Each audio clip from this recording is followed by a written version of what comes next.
দেখো, আমি আজকে একটা পৃথিবীর সবথেকে হট টপিক নিয়ে আলোচনা করব। এই টপিকে যদি আমি কোনো ভুল কথা বলে থাকি, তাহলে তুমি কমেন্ট করে জানাও যে, "হ্যাঁ, প্রদীপ তুই ভুল বলছিস।" সেটা হচ্ছে, তুমি সবসময় একটা জিনিস ভেবে দেখেছো যে সবসময়, ভাই সবসময় ছাপরিদের প্রেম হয়। ছাপরিরা ভালো, ভালো মেয়ে পেয়ে যায়। আমাদের মতো ভালো ছেলেদের কিছুই হয় না।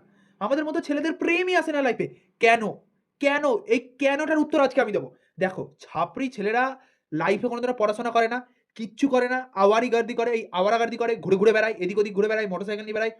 ফুফু করে, সবকিছু করে। আর আমাদের মতো ছেলেরা লাইফে একটা জিনিস সেটেল থাকে যে, দেখো আমার বাবা-মা কষ্ট করছে, আমাকে সেটেল হতে হবে। আমাকে তাদের দেখতে হবে, ভালো করে সংসার করতে হবে। এর জন্য কি করতে হবে? পড়াশোনা করতে হবে। আমরা সারা জীবন এই পড়াশোনা, বই খাতার মাঝখানে ফেঁসে থেকে যাই। আর লোকের প্রেম দেখতে থাকি যে, যে ছেলেটা লেওড়া জীবনে পড়াশোনা করেনি সে প্রেম করছে। এই সমস্ত জিনিস দেখতে, দেখতে কি হয়? আমাদের এইদিকে পড়াশোনার চাপও থাকে, আর ওইদিকে মেয়ে পটে না তারও চাপ থাকে। সেইখানে গিয়ে আমাদের না হতে পারে পড়াশোনা, না হতে পারে প্রেম।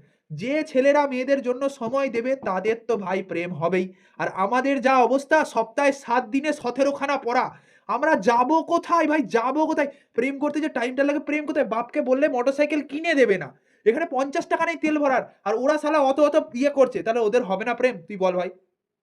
এই কথাটা যদি ভুল থাকে কমেন্ট করে জানা।